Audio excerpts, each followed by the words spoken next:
Jiddu, I need to tell you a secret. I had an exam today and I cheated on the exam, and to be honest, I feel like it's eating me up inside as if it's haram. Your father used to do the exact something and would always get in trouble. But you have done it now and cannot go back. I don't know if it is haram. Khair inshallah. Thanks, Jiddu. Jiddu, I wanted to ask if it's halal to buy lottery tickets. They're so cheap and we could make a lot of money.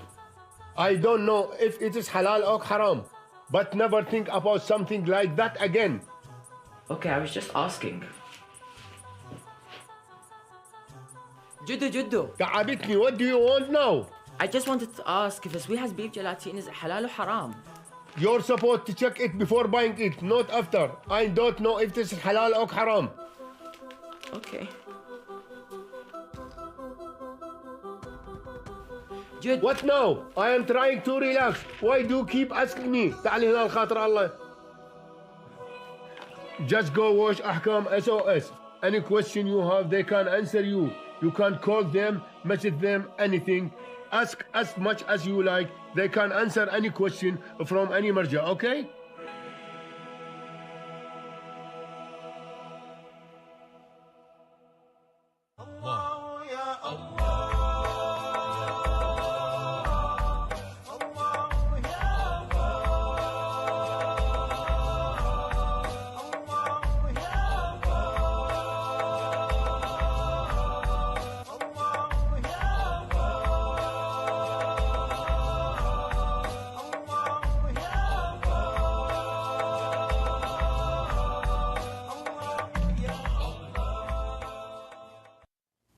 Assalamu alaikum wa rahmatullah wa barakatuh, and welcome to Ahkam SOS, the show that discusses Islamic duties and practices. Now, this is a live show. We take in all of your questions. If you have a live question you'd like to ask, please send it in via the WhatsApp. The number should be there on the bottom. QR code in the corner. If you're watching on Facebook or you're watching on YouTube, just put your questions in the comment section, and inshallah, they'll be able to send it over to me on my iPad, and we'll be able to ask your question. If you want to call in, 0203 515 0199. Or if you're abroad out the UK, then you can call the WhatsApp number, and inshallah you'll be able to get through to myself and the Sheikh. I'm your host, Mohsen Shia, and joining me is Sheikh Ali Ma'ash. Assalamu alaikum, Sheikhna. Alaikum assalam wa rahmatullah. How are you doing this evening, Sheikh? Alhamdulillah, fine. MashaAllah. Alhamdulillah. Sheikhna, the first question I have has come from WhatsApp. Assalamu alaikum, Sheikhna. Assalam. Sheikh, I heard from someone that it is, Sheikh, I've heard from someone that if you sin, then this affects your rizq and blessings that Allah subhanahu wa ta'ala will give you. Hence why saying astaghfar helps you with rizq. Is this true? Inshallah. أعوذ بالله السميع العليم من الشيطان الرجيم. بسم الله الرحمن الرحيم. الحمد لله رب العالمين وصلى الله على محمد وآله الطاهرين ولعنة الله على أعدائهم أجمعين. We have in Surah Nuh, in the Holy Quran, where Allah states subhanahu wa ta'ala, بسم الله الرحمن الرحيم, فقلت استغفروا ربكم إنه كان غفارا. And I've said to them, I think it was على كل حال Nuh عليه السلام to his people, to his community, that ask Allah's forgiveness, do istighfar, He would indeed forgive you. يرسل السماء عليكم مدرارا, and He would send to you blessings from the heavens. ويمددكم بأموال وبنين, He would give you offspring and money as well, wealth. ويجعل لكم جنات ويجعل لكم أنهار, and He would bless you with gardens and rivers and so forth. So yes, indeed, istighfar from the sins that would bring rizq, would bring wealth, well-being, all types of blessings would be poured on this individual. We have also a hadith from Imam Ja'far ibn Muhammad al-Sadiq alayhi salam, where he said, الذنوب التي تحبس الرزق الزنا. نعوذ بالله. One of the sins that would prevent the rizq to pour on one's individual is the act of adultery. نعوذ بالله. Wow. That would prevent the rizq to come. As everything is in the hands of Allah Azza wa Jal. Yes. The rizq, the giving, the life, the death is in the hands of Allah Azza wa Jal. It's just that we have to use the natural ways, the the methods that would bring us rizq, blessings, well-being, and so forth. Use the right channels to reach that stage of being happy and joyful and gain the felicity in this dunya and akhirah, inshallah. Ahsan. Sheikh, now we've got questions coming in from YouTube. Assalamu alaikum. Assalam. Can I have a dog as a pet only in my garden?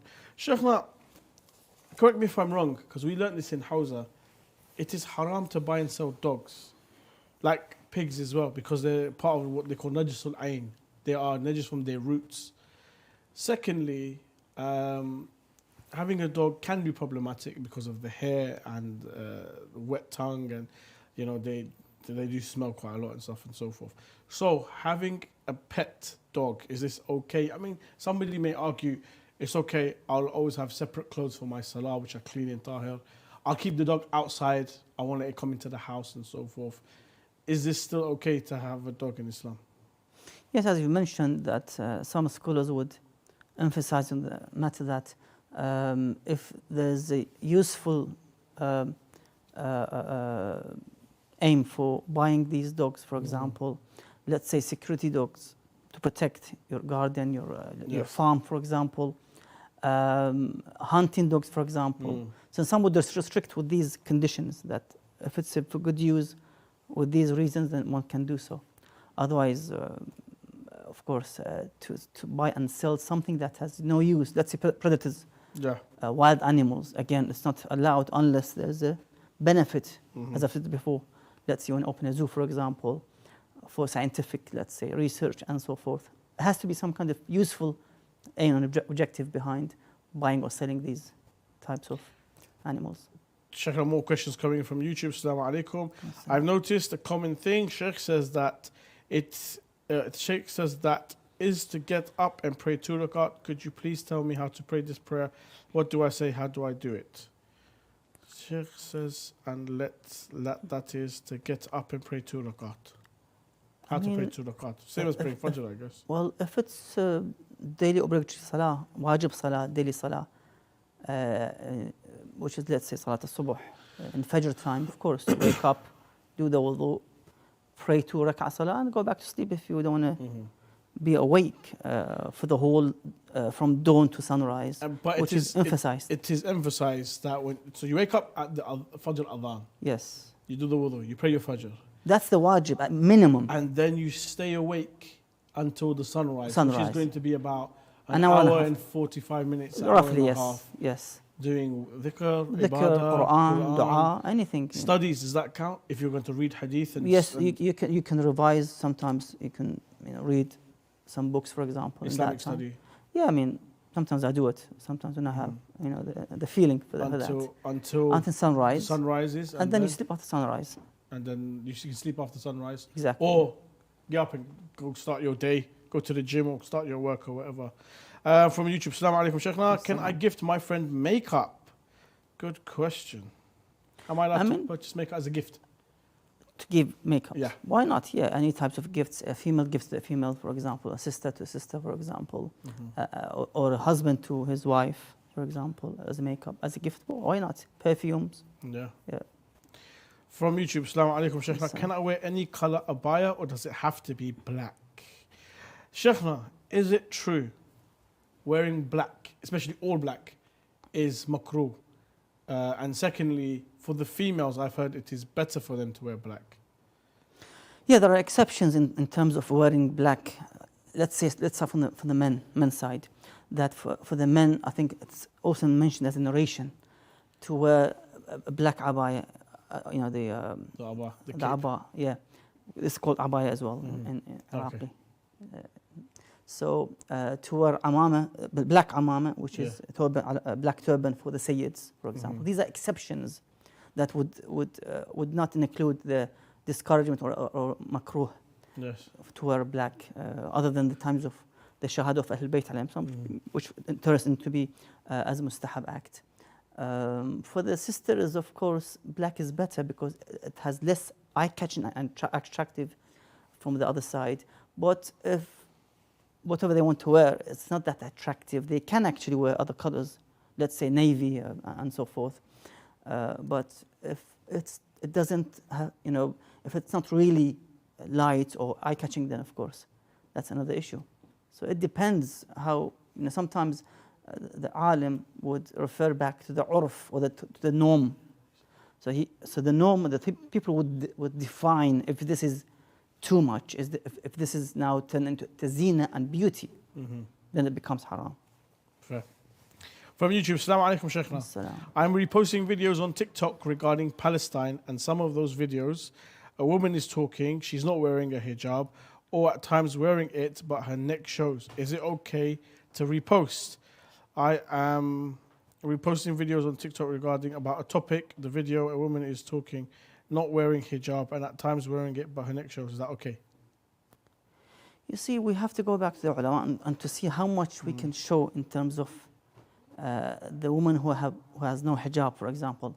If she's a Muslim or non-Muslim, that's another topic as well. Non-Muslim, they have their own rulings, how much you can show up to where. If it's a Muslim, of course, you cannot show. So we have to define initially if that lady is a Muslim lady or non-Muslim. Two different and separate hukum would be upon them. Non-Muslims, things would be a bit different. There's more allowed with this regard. How much one has to go back to the Sharia to see, because they would allow in somehow, some parts, beyond their face, for example, to what extent. So you have to go back to your marja and see if this is allowed. If she is Muslim, then it's a problem. Non-Muslims, as I've said, there are rules with this regard that they can actually show. But again, we have to see what the ulama say each separately with this regard. And of course, if one can avoid it, you can show other clips of the people that they gather. I mean, sometimes you can even cover yourself and just have the voice coming and so forth. So it's not, you don't always have to show. From YouTube, Assalamu alaikum, Sheikhna. I see our Sunni brothers and sisters are always judging us for saying, Ya Ali. Could you explain why it's okay to do so? Sheikhna, it's very common in the Pakistani community to greet one another, saying, Ya Ali Madad. I've seen in the Iranian community as well, when they say, Fiyama Allah Khudafiz, they'll say, Ya Ali, and bid farewell and walk away. To those from other schools of thought, is this okay to say? I mean, you see, when you have a wrong ideology or belief, and you have your own aqidah, which is different than the other aqa'id, of course, you're going to come up with these questions. That they say, Ya Ali, Ya Hussein, or Labbaik, Ya Hussein. If you know a bit of Arabic language and understand the meanings of saying Labbaik, Ya Hussein, or Ya Ali, you can understand that these are haruf al-nida. Ya means I'm calling. And the Quran says that those martyrs are alive beside their Lord. أحياء عند ربهم يرزقون فرحين بما آتاهم الله. So they are shuhada and alive next to their Lord. They get the blessings from Allah Azza wa Jal. So when I say Ya Ali, I'm not talking to somebody who is dead, deaf, he doesn't hear me, as some of the extremists believe in, that Rasulullah sallallahu alaihi wasallam is dead, he can't hear you, he can't say anything or do anything, he's just dead, completely dead. Against the Quran, when he says أحياء عند ربهم يرزقون, they are alive beside their Lord.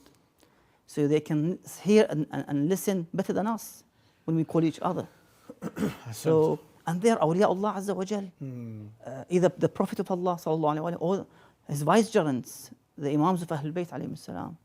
So once somebody embraces a wrong or believes in a wrong belief or aqeedah, of course they're gonna ask these questions. If you have to, follow, as the Prophet said, in numerous ahadith, in numerous books of Shia and the Sahih al-Sitta, the 6 Sahih books, if you go back, especially Sahih Muslim and Tirmidhi, that the Prophet left 2 weighty things, the Book of Allah and his progeny and his family. Alhamdulillah, majority of Muslims, most of them ignored the Book of Allah Azza wa Jal practically, and of course they left Ahlul Bayt alayhim salam and ignored them as well. And that's why the miseries and calamities are pouring on the Muslim nation today, from the far east to the far west. Yeah.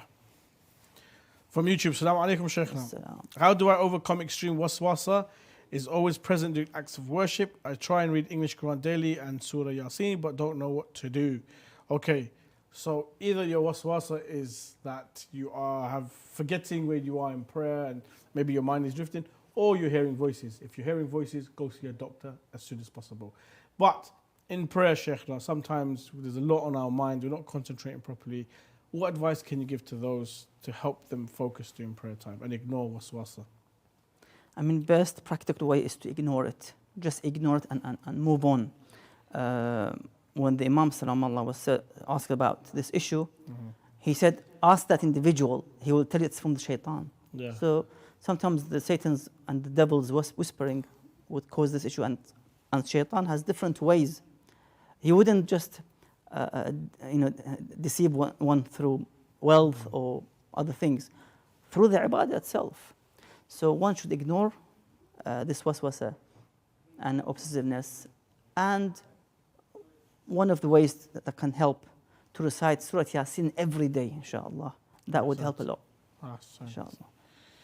Another one I'd put in there is that when you are reciting your prayers, when you're reciting in Arabic, try and think of the meaning of what you are saying. It really helps the mind clear out all other distractions and help you focus on what you're doing. Sheikhna from YouTube, Assalamu alaikum. Could you please specify what exactly is, okay, I don't know if it's saying zina or if it's saying zina, it's written in English, Z-I-N-A. So I don't know if it's zina or zina, but can you please explain what it is exactly? If they mean zina, of course, means adultery, which is, of course, an act of haram in all religions. Yes. Not only Islam. All religions would reject the act of adultery, na'udhu billah. It's a great sin, as I've mentioned in the hadith, that it would prevent the rizq and sustenance from Allah Azza wa Jal, this evil act. If it's zina, zina means beautification and beauty. As the Quran said, وَلَا يُبْدِينَ زِينَتَهُنَّ, and do not reveal your beauty, do not show your beauty. Even if it's a hijab, it could be an attractive, shining, silky hijab, which would attract the opposite gender. That, of course, would be, that type of hijab would be haram as well. So you're not allowed to show the zina, to show the beauty for the non-mahram opposite gender. Just a quick reminder to all our viewers that this is a live show. We're taking all your questions. If you have any question you'd like to ask on any topic whatsoever, you might want to ask on traveling, you might want to ask on business, you may want to ask on prayer, on reciting Quran, mustahab acts to do on a Wednesday, whatever question you have, send it in. We don't need to know your name or where you're asking from. Just send in your question anonymously and send it via the WhatsApp. QR code is in the corner. If you're watching on Facebook Live or you're watching on YouTube, put it in the comment section and inshallah the technical team will send it to me here and I will ask your questions. From WhatsApp, Assalamu alaikum, Sheikhna. Assalam. Can I play with myself without the intention of ejaculation? You're playing with fire there, my friend. But Sheikhna, if someone is feeling a bit, what's the right word to use, raunchy or frisky, and they want to, pleasure themselves by touching themselves, but they are not going to ejaculate, is that okay in Islam? This is like saying, can I go to nightclub? But I'm not going to get involved in that, gathering. Yeah. But I'm just going to be in the corner. As you said, playing with fire. One should avoid it. It's mentioned, I think, in the Holy Quran. وَلَا تَقْرَبُوا الزِّنَا. Don't reach the zina. Don't get near the zina. تَقْرَبُوا means وَلَا تَقْرَبُوا الصَّلَاةَ وَأَنْتُمْ سُكَارَى. And don't get near to salah while you're drunk, for example. One should not approach and get near to the act of sin, because they're going to fall at the end of the day. Fair. From YouTube, okay, Assalamu alaikum, Sheikhna. Assalam. The person that's asking about the 2 rakat prayer has rewritten their question. We appreciate your clarifying your question. So, I have heard that it is recommended when you're sorry for the Sheikhna. Some sheikhs recommend getting up and praying 2 rakah when you're feeling down. How can I do that exactly? What do I recite? Okay, so when you're feeling a bit low, you're feeling a bit upset or you're a bit moody or whatever, to go and pray 2 rakat prayer. Maybe even when you're ill and when you're sick, go out, get up and pray 2 rakat prayer and inshallah you'll feel a lot better. They want to know, what do they exactly recite in that 2 rakat prayer? It's exactly as you recite and perform your Fajr namaz and salah, but with the intention of mustahab. That's it, really. Yeah, it's just simple. Can we celebrate a girl's birthday with a group of college friends and buy a gift to give her for her birthday? That's from YouTube. Sheikh, I don't know if this was a sister that sent this in or a brother. So let's assume it's a sister saying that, can I celebrate a girl's birthday with a group of college friends and buy a gift for her? If it's the same gender, there's no issue with it. They can celebrate. Of course, there should be no entertaining music, songs, to be played, or dancing. Other than that, it's just a normally when celebration. friends go, they probably go to like a restaurant to eat That's together. fine. That's fine. As They'll long give as her a little bag with balloons on it and stuff. but the cut a mixed cake. gender is an issue. It's a problematic. Fair. You have mixed gender, and they, على كل حال, one should avoid. From YouTube, Assalamu alaikum Sheikhna. A while ago, I asked how to go about university and get some good advice. Actually, I live in Ireland and there is no AppSoc here. I want to make one. Any advice? I'm not a confident person. I think I'll answer this one, Sheikhna. In regards to opening an AppSoc, unfortunately, I was at when I went to university. My first year there was no AppSoc, and then the second year, alhamdulillah, a lot of Shia came into the university, and an AppSoc was created. So, first of all, you need to see creating an AppSoc, how many Shia students are in the university. Maybe there's about 5 of you, 10 of you. The more the merrier. As long as you've got 5 to 10, then it's worth opening an AppSoc, and then inshallah having Thursday night programs, Dua Kumel, inviting speakers to come and talk. Yourself getting little workshops going on, maybe having a book club where you will read a chapter of a book and discuss and so forth. There's so much you can do, but the main objective first is to find other Shia students and then work it from there. If you're shy, it's okay, inshallah. Allah subhanahu wa ta'ala will give you the tawfiq. Inshallah, the Imam is with you. You're spreading the word of the Ahlul Bayt and of Rasulullah sallallahu alayhi wa sallam. So it is your duty to make sure that an AppSoc is present at your university. And inshallah, the other students will get involved and be able to help you. Sheikhna, would you like to add anything to that? I mean, what I used to do back in my studies at university, I used to go to the prayer room. Again, I didn't know if there's any Shia in that university at all. Yeah, there were Muslims from other sects, but not Shia. So I used to bring Shia books, leave them on the table in the prayer room, and leave. And I come, let's say, the week after, and would see it's all gone. So alhamdulillah, I did da'wah in this way, by leaving books about Ahlul Bayt alayhim salam. Inshallah. That was, I could do, but that's... Inshallah, the books went into good places and not the bin, as some people will do. From YouTube, Assalamu alaikum Sheikhna. One of the lectures, the speaker said that Sayyida Zainab cried for everyone during the tragedy except her sons, and that her ajr doesn't lessen. Could you explain why it's only towards them? Okay. When Sayyida Zainab, salamu alayha, we call her al-Musa'ib, Sheikh, when she went to Karbala, she saw tragedy after tragedy. She witnessed the whole thing. In fact, we learn most of our lessons thanks to Sayyida Zainab sallallahu about Karbala and what happened. It's thanks to Sayyida Zainab sallallahu. She survived and saw everything. And yes, she cried for Abu Abdullah Hussein. She cried for her brother Abu Fadl Abbas. She cried for her nephews Ali al-Akbar and so forth.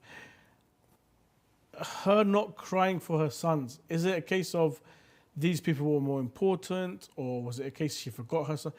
Why is it that people mention that, she put others in front of her sons?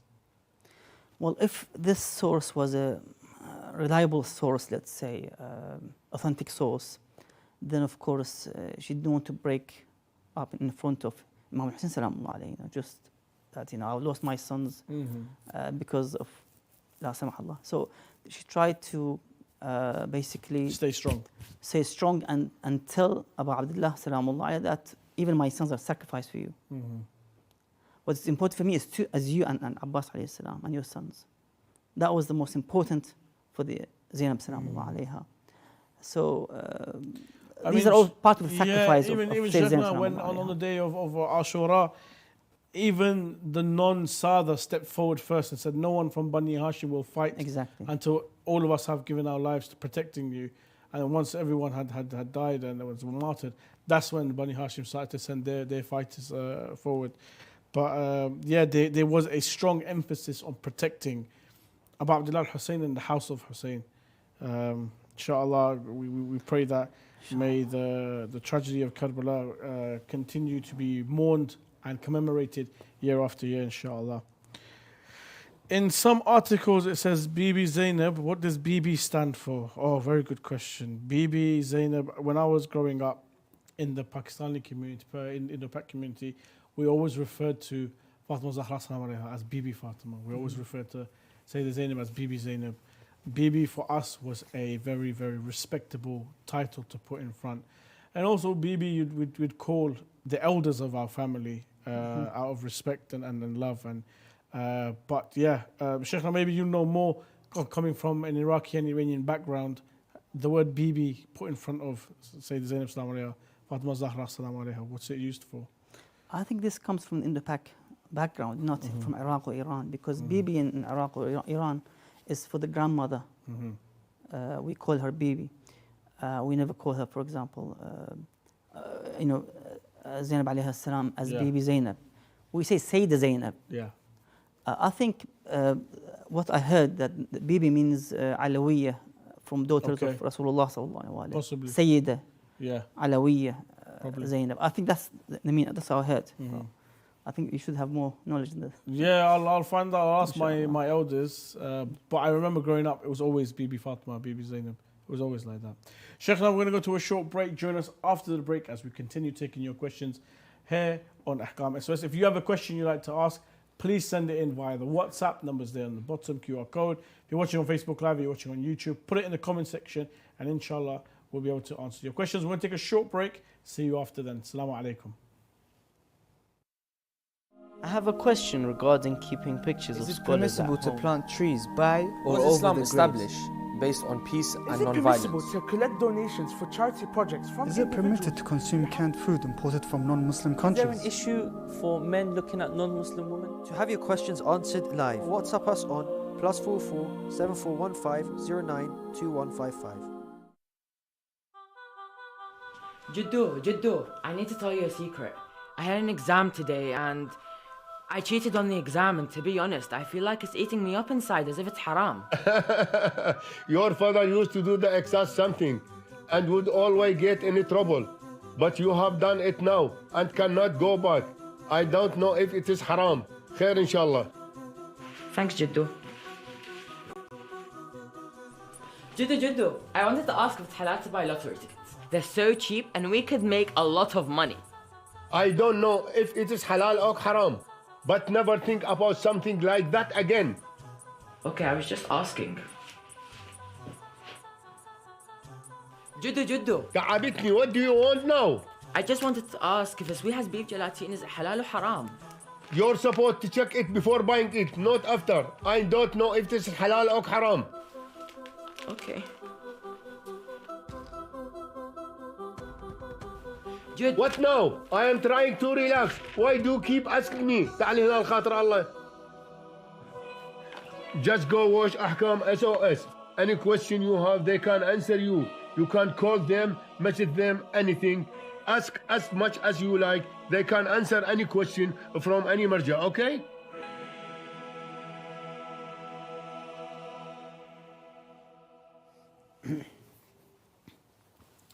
Assalamu alaikum wa rahmatullah wa barakatuh. Welcome back to Ahkam SOS. And yes, as Jiddu there said, you can ask all of your questions here and we'll be more than happy to answer you, inshallah. If you have a question you'd like to send in, please send it in via the WhatsApp. The number should be there on the bottom, QR code in the corner. Or if you're watching on Facebook Live or you're watching on YouTube, just send in your questions in the comment section. And inshallah, myself and the Sheikh will be able to answer your questions. From YouTube, Sheikh, assalamu alaikum. Can I hug a girl without attention of lust? And also, I'm wearing a jacket and skin don't touch. Bismillah ar-Rahman ar-Rahim. That will lead in somehow to the lust one day. So, as I've said before, do not approach the haram. These are satanic, paving the way towards the acts of haram. It could be just a, let's say, a hug, with let's say, with jackets and clothes and so forth. But maybe in the future it could be a little touch, and it could lead to more than that. So of course one should avoid it. Fair enough, Sheikhna. Sheikhna, what do you mean by proper hijab? This is from WhatsApp. Well, the proper hijab means that sisters should wear something wide and not tight that shows the so curves. loose fitting. Yeah, that shows the body curves, for example, as a result. So it doesn't give the figure away. Exactly. And then to cover the hair, the neck, on the chin. And what is allowed is just the face and both hands. They can be seen or shown, for example, in public. Other than that, everything should be covered. Sheikh, a question from WhatsApp here. According to His Eminence, the Grand Ayatollah Sheikh Bashir Najafi, if I perform the Friday ghusl qada, does that substitute for wudu? Initially, one can do so if they couldn't basically perform the ghusl of Friday.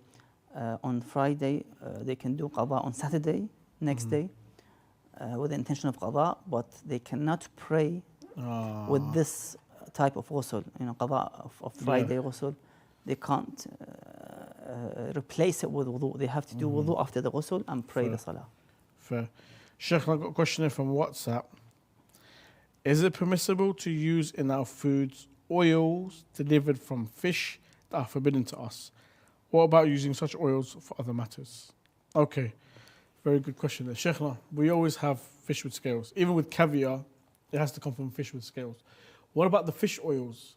Now, the famous one is cod liver oil, which a lot of people take as a nutrient, as a supplement. But there are other oils. Sometimes we buy, a bottle and it says fish oils in it. We're not sure what fish is used and where the oil has come from. Is that okay to use, or does it have to come from fish with scales?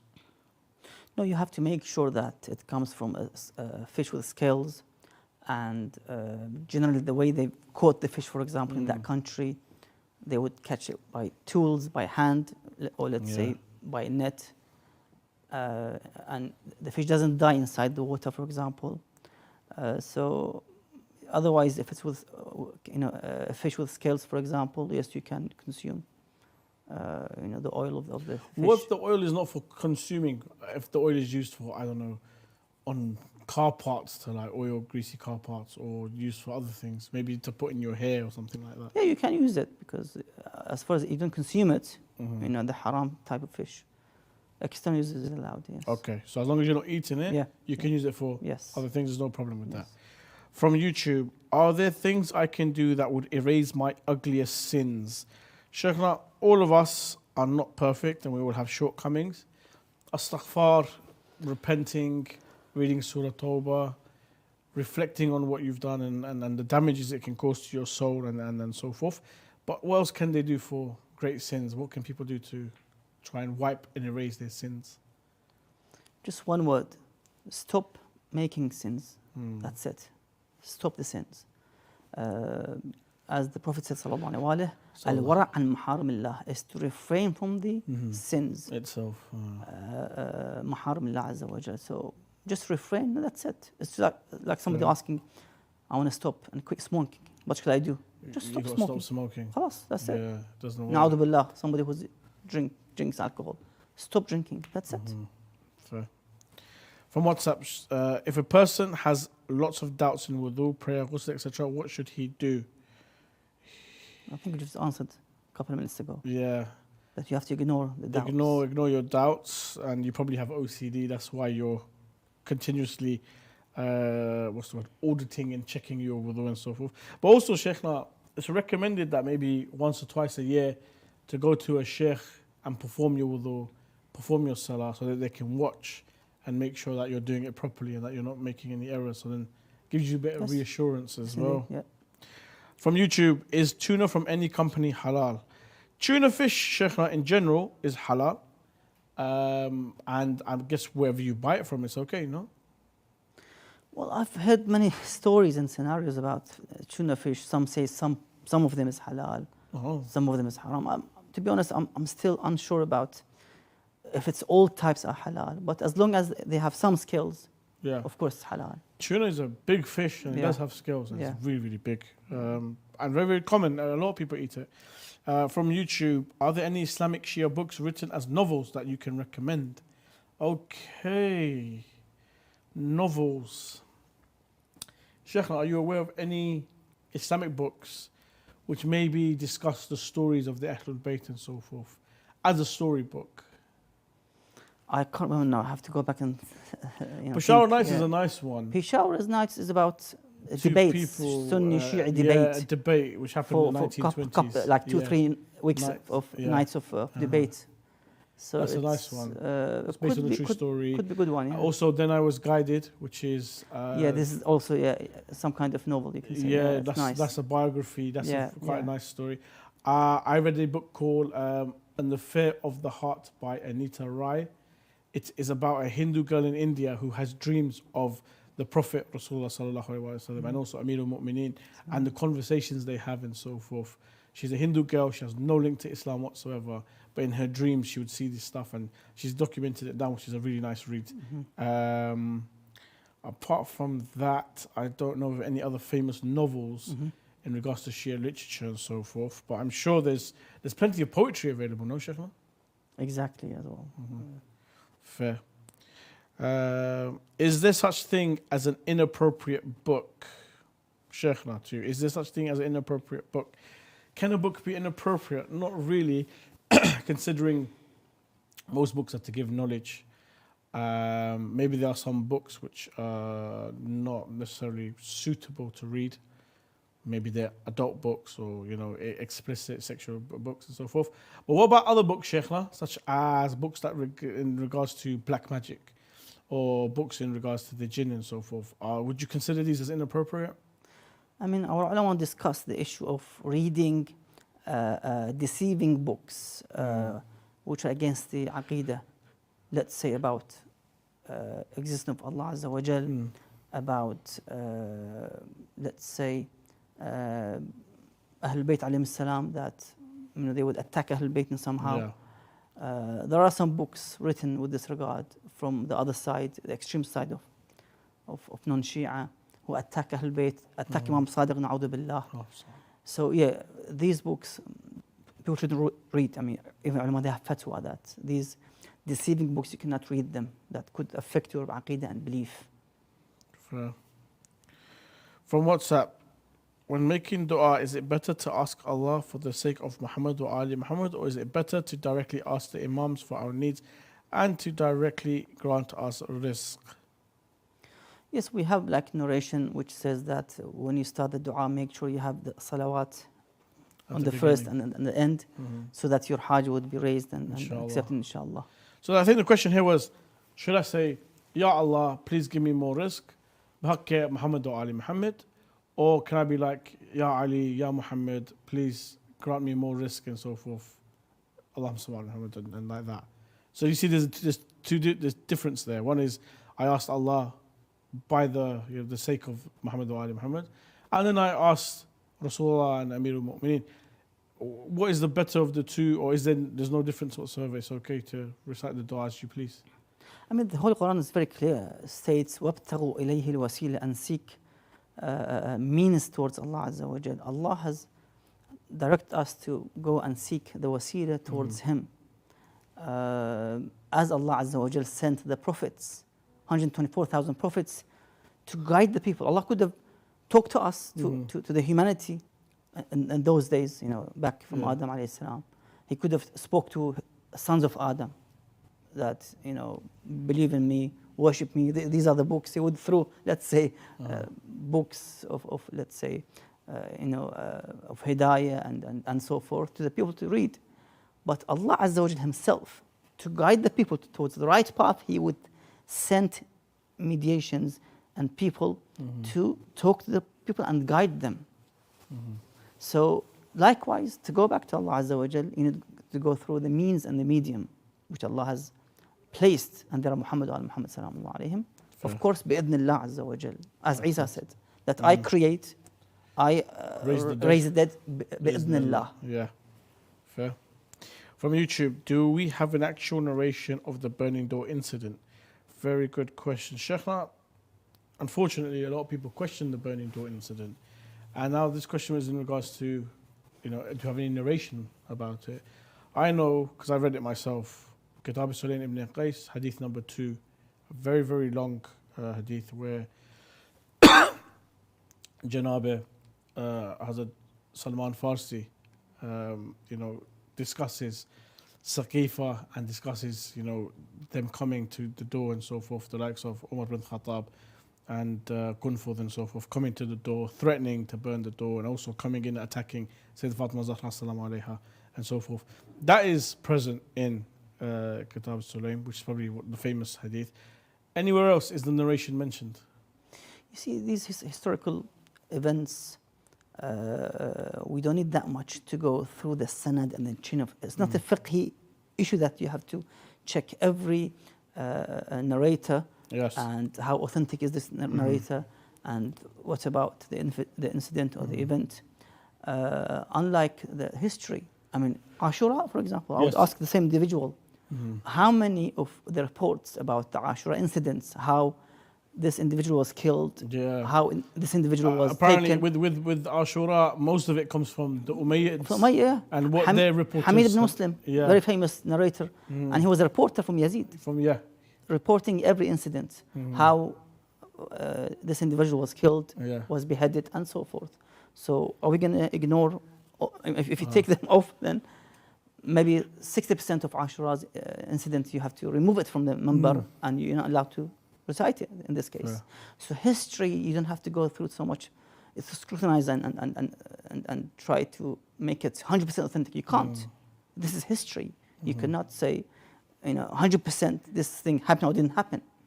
And then you have, as they say, ulama, qara'in mahfufa, supporting evidence from other narrations of Ahlul Bayt, that what Imam Hussein said, alayhi salam, what Imam al-Jawad said, again, they mentioned the attack on the door of Fatima, alayhi salam. And then you have ulama, thousands of ulama of Shia, I think, past centuries. The famous Sheikh Tusi, who is the founder of the Najaf Hawza, he mentions that, it is unanimous amongst the Shia that, Fatima Zahra was attacked at the door. All the Shia agree. The issue is that we have found the sources also in Sunni books. And why do they not accept it? Sahih. So this was Sheikh Tusi in his time. And Sheikh Tusi, we're talking about 800 years ago, maybe 1,000 years ago, was discussing this matter. So yeah, we have plenty of ulama that discuss it also. From YouTube, Sheikhna, Assalamu alaikum. What is the Shia view about Sheikh Abdul Qadir Jilani? I never heard of Sheikh. Well, actually, that's a lie. I do know Abdul Qadir Jilani. I haven't read his works. I think he's a Sufi, no? Yes, buried in Baghdad, somewhere in Baghdad. He's got a shrine. Abdul Qadir Jilani, yes, and followers and visitors as well. Again, but is he considered a Shia scholar? No, not at all. No, he's not a Shia scholar. Fair. From WhatsApp, Assalamu alaikum, Sheikhna. Why did the Imams claim they were like Al-Khidr and denied that they reached the station of prophethood? So who denied to be? Why did the Imams claim they were like Al-Khidr and denied they had reached the station of prophethood? Sheikhna, I thought the Imams were higher than the prophets, apart from Rasulullah sallallahu alaihi wasallam, because he has the highest rank in the eyes of Allah. But all the Imams were higher than all the other prophets. Yes, indeed. We have many narrations. They are the best of Allah's creation. Muhammad wa Muhammad sallallahu alayhim. Because they were the first ones to say Bala. Alastu bi rabbikum an alam ad-dar. Qalu Bala. They are the first to say and to submit to Allah Azza wa Jal. And then the prophets came after them. So they are the best Allah's creation and chosen. And the ayat tathir, وَيُطَهِّرْكُمْ تَطْهِيرًا, that Allah purified them thorough purification and chose them to be the best of the creation. From WhatsApp, is it obligatory for a woman to pay khums on the cash amount that she received from her husband as mahar? There are exceptions in regards to the not paying khumus on inheritance, mahar, and so forth. There are exceptions, yes. Fair. I've replaced music with a cappella. Is that okay? That is a very good question. Sheikhna, a cappella means it's just the voice and the music has been taken out. The person is still singing or reciting poetry or rapping or whatever you want to say. Is that okay to listen to? That's allowed if it's not like exactly like the music sound. So you have to be careful. Oh, no, there's no music. No, it's just the words, no issue. The lyrics. No issue with it. Okay. From WhatsApp, is it permissible to party to temporary marriage with a woman who is known for adultery if no other women is available, and the person is desperate need of marriage. Okay, so the question here, Sheikhna, is that can I do mut'ah with someone who's known for adultery, but I'm not married, I'm having trouble controlling my sexual desires and so forth. Is it allowed for me to do mut'ah with this lady? Well, in overall, the ulama say that it is extremely discouraged, karaha shadida, as they say. So one has to try to avoid going with such route, even if it's extremely discouraged, karaha shadida. One should find a suitable partner, somebody who is clean from this act of sin, because at the end of the day, you don't want to touch somebody who has, filled their body with haram, with najasa. One should avoid such acts. From WhatsApp, is it okay to delay prayer, namaz, for a majlis or matam? I mean, it depends. Sometimes the jama'ah is a bit late. You're waiting for the jama'ah prayer. Of course, if you wait for the jama'ah to be established after majlis, so it's okay to delay. The jama'ah would have more reward and thawab to rather than praying yourself. I've seen it myself, Sheikhna. There was my local Hussainiyah. They said that if the dhikr of Ali Muhammad is happening, it is okay to delay the salah. And this person was a senior graduate from Hawza. And he even said that if anyone wants to discuss this with me, I'm more than happy to sit and talk to you about it. But, he was kind of saying that, look, I've spoken to my superiors. I'm quite superior in the Hawza circle. And I've spoken to my elders, my teachers. And they have, we've discussed and they've said that if the dhikr of Ali Muhammad is happening, you can delay the prayer. Not by a massive amount. We're not saying like an hour, but 15, 20 minutes is okay. So yeah, I think if one can organize it properly, yes, that the majlis ends with the adhan, I think that would be great. Yeah, you have to time it. I think the Khoja centers, they do very well in terms of timing, accurate timings. Indeed. Let's say 9:45 is مثلا the Quran recitation, and then 9:50 is some. They have, mashallah, very accurate timing and very punctual in terms of. Sheikh, we've got about 3-4 minutes left, and we've got about 4 questions here, so inshallah we're able to do all of them. From YouTube, Assalamu alaikum, Sheikh. In the hadith of Al-Kafi, under the biography of Sayyidah, it is said Fatima Zahra Samalaiha is a sadiqa and shahida. How do we know here it means martyr and not witness? Thank you. Of course, you see from other qara'an, as I've said, other supporting evidence. For example, the attack on the door of Fatima alayhi salam, narrated by many of the ulama, narrators in that time by Sayyid ibn Qais, others. Imam alayhi salam mentioned this. So when you gather these evidences and supporting evidence, you'll discover that this, of course, shahida means somebody who was killed. From WhatsApp, can a woman do wudu or ghusl without removing her nail polish? No, they have to remove it. Sorry, majority of nail polish is waterproof, and therefore the water will not be able to penetrate through onto the nail. Yes, there are some nail polishes available which are semi-permeable. I think they're okay to use, no? Because the water will go onto the nail if they're semi-permeable. I mean, the rule is they have to reach the skin or the nail. That's very important. Yeah. But otherwise, no. Like the ink, for example. You can do wudu with the ink. Ink is fine. Yeah. It's just ink. Color. From YouTube, is it permissible for a woman to get her eyebrows tattooed? Sheikh, this is very common for ladies to get their eyebrows tattooed because ladies do shape their eyebrows to make themselves look more feminine, more neat and tidy, and not to look like men, but to get them tattooed and so forth. Is that okay? What is the reason for tattooing the eyebrows? What is the reason? What's the intention? To make it look nice. Ahsant.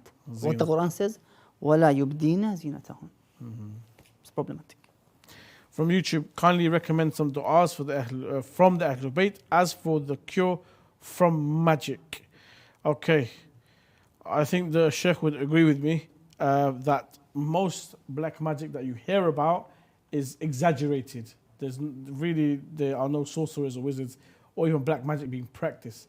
But in case you feel as if, something's happened to you or whatever, 9 times out of 10 you're ill or you're going through depression or something like that, go see a doctor. But if you think it's black magic, Sheikhna, something for them to recite if they think they're being... Yes, there are ad'iyah, but we have to find out exactly because not really common used ad'iyah. They write and they carry as a ta'weez, for example, to protect themselves as well. Hirz Imam al-Jawad alayhi salam, other ahraz that they carry to protect themselves. Okay, Sheikhna, we've got 3 more questions left. Do you think we can do them? Bismillah. Okay, let's just quickly finish these off. These are the last 3. Respected Sheikh, I agree with wasila, but is it better to say Ya Allah bihaqqi Muhammad wa Ali Muhammad, or can I ask Imam Ali to grant me children directly? Can you say Ya Ali, please grant me a child with walaya? I mean, if you go back to the ad'iyah of Ahl Bayt alayhi salam, they ask Allah Azza wa Jalla directly. Allahumma as'aluka bi rahmatika allati wasa'at kull shay. Dua, read it, recite it. Allahumma as'aluka. Ask Allah directly. You have both options. Okay, so there's nothing wrong with going to the Imams not directly. Not at all. Wasila. But the Imams would go to Allah directly. Definitely, as Isa said, bi'idhnillah. Okay, fine. From YouTube, Assalamu alaikum, Sheikhna. Does the normal daily white secretion which exists... okay, never mind that one. We'll go to the next one. From YouTube, respected Sheikh, during the time of the Imams, did they add the 3rd Shahada in Adhan? With the intention, is it not part of the Adhan, but as mustahab way that we do today? Good question. They call it Shahada Athalitha. Exactly. Ashhadu anna Amirul Mu'mineen. Now, Sheikhna, first of all, was it recited in the time of Rasulullah sallallahu alayhi wa sallam?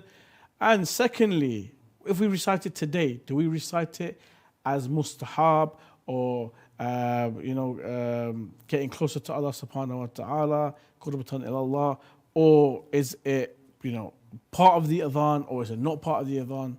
What is the verdict here? Yeah, number one, yes, it was recited in the day of Ghadir, in Ghadir Khum, an oasis between Mecca and Medina, when the Holy Prophet ﷺ appointed Ali alayhi salam as his successor and Khalifa after him. So they recited the adhan after this appointment with the Shahada Thalitha. Number 2, ulama, some of them say that, which is Atul and others, that this is mustahab part of the adhan. But Atul Shirazi and others will say, no, this is part of the adhan. So it depends who you follow. At the end of the day, this is a sign and a slogan for the tashayyu'. So we shouldn't drop it at all, even if it's mustahab. Like the qunut, exactly.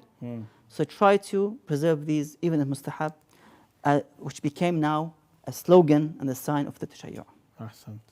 Sheikhna, thank you very much, and thank you to all the viewers for joining us on this episode of Ahkam SOS. If we haven't answered your question, we do apologize. We're running out of time, and we'll try and roll them over to the next episode, which will be on Wednesday here on Imam Hussein TV 3. If you have a question you'd like to ask, please send it in via the WhatsApp. The number's there on the bottom, QR code in the corner, and inshallah, we'll be able to take in all your questions and answer Wednesday, 7 p.m. here on Imam Hussein TV 3. Assalamu alaikum wa rahmatullah wa barakatuh.